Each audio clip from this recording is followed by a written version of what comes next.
moyo ndiwozala ndi zopweteka kuno kwathu ku Malawi ngati ukuponderezedwa poyesesa kusakasaka chilungamo. Uku ndi kudandaula kwa Dave Zuze yemwe ali mu ululu woopsa kamba ka mabala amene ali nawo.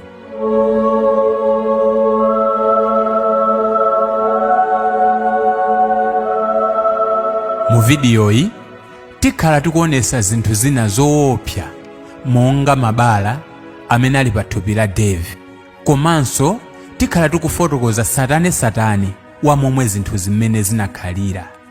Dave ndi wa zaka 28 zakubadwa, amakhala ku Machinjiri mu mzinda wa Blantyre. Mu chaka cha 2018 anayitanidwa pa kampani ina yotchedwa Zipaso Limited komwe kuzomba uko kuti akagwire ntchito. Kumeneko wagwira ntchito kwa zaka 4 ndi miyezi 6 ngati welder and fabricator. Kufikira pa 12 June mchaka cha 2022 kampaniyo inali italandira contract yoyika ma solar panel. Inamutumiza Dave kuti akagwire ntchito ngati mlowa m'malo wa munthu wina amene anayambapo ntchitoyo koma anali asanamalize. Naye Dave sanathe kumaliza ntchitoyo kamba ka ngozi yomwe idamchitikira mu nthawiyo. Anapsa ndi moto wa magesi, anagwa kuchokera pamwamba pafupifupi 4 meters, ndipo msana wake unachoka kotere kuti sangakwanisenso kuyenda. Ili ndi tsiku lowawa kwambiri pa moyo wa Dave chifukwa linamtengera ku chipatala kukakhala pafupifupi chaka. Ndi kumenenso zinakaziwika kuti Dave sangakwanisenso kuyenda kamba kuti mafupa a m'miyendo mwake anali atachoka. Tikunena pano Dave samazindikira kuti nthawi ino ndikhonza kupita ku toileti kapena ndikufuna kukoza kamba ka chiphinjo chimene chidamugwera pa tsikulo. Dave amatuluka mabala aakulu aululu oopsa amene amamusowesa mtendere pa moyo wake. Atatuluka mchipatala Dave adayesa kuyimbira foni bwana ake. Kumbukirani kuti Dave amagwira ntchito ku Zipaso Limited, ndipo bwana ake adakana kuyankhulana ndi Dave pomuwuza kuti amene ukuyenera kuyankhulana naye si ine koma bwana akuntchito kumene iwe udavulalirako. Musayiwalenso kuti Dave kuti akapezeke ku ntchito imeneyi adamtumiza ndi bwana amene akunkanawo. Dave adaona ngati nkhamba kamwa, adaona ngati ndi macheza. Anayimbanso foni kachiwiri ndikuwapempha kuti akambirane nawo, koma bwanawo sanabwerere m'mbuyo. Adabwerenzanso mawu aja kunena kuti sukuyenera kukambirana ndi ine. Ndi pamene Dave adapanga chiganizo chopita ku khoti, ndipo atakasegula mulandu Dave adapeza lawyer, ndipo mulandu wa Dave wakhala ukuyenda kufikira nthawi imene imafunika umboni omaliza wa Dave kuti mulandu uperekedwe chigamulo. Lawyer wake wa Dave adamwalira.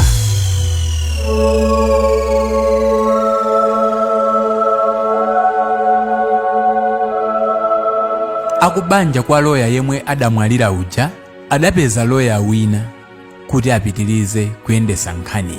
Chodabwisa nchakuti lawyer sadafune kumva mawu a Dave, amangoziyendesera yekha nkhani mokuti chigamulo chidaperekedwa Dave kulibe.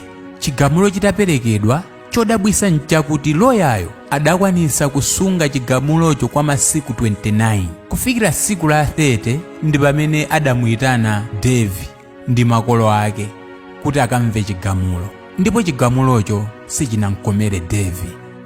Dave sadayisirepo mponkhaniyo, adayesa kupanga apilo, koma chozizirisa nkhongono ndi chodabwisa komanso chopereka mantha pa moyo wa Dave zidapezeka kuti umboni onse umene Dave wakhala akuuperekera mu chigamulo muja mudalibemo.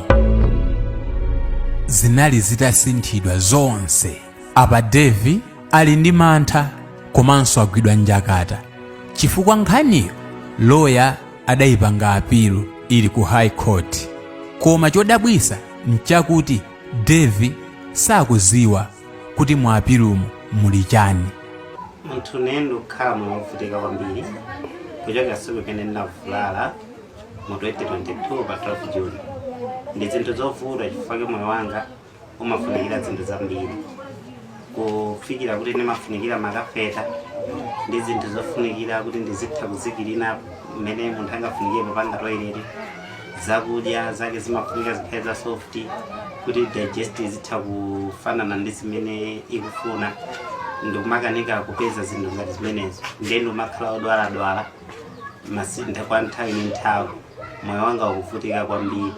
Nditapita kwa lawyer, chiyembekezo changa sichinaende mmene ine ndimaganizira, ndinangodzinamiza chifukwa lawyer sanafune kuti chilungamo chikathe kuoneka mmene ine ndikuganizira. Akamfunsa lawyer akumakana kumfotokozera tsatanetsatane amene Devi adayenera kudziwa.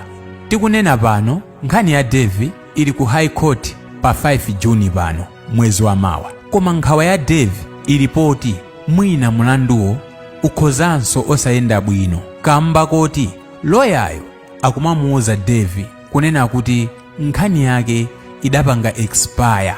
Lemene ndikumana naye kwa mwanaye yogera mtemena na kitongozi yake kusowa kwa zokudya, treatment ya chipatala,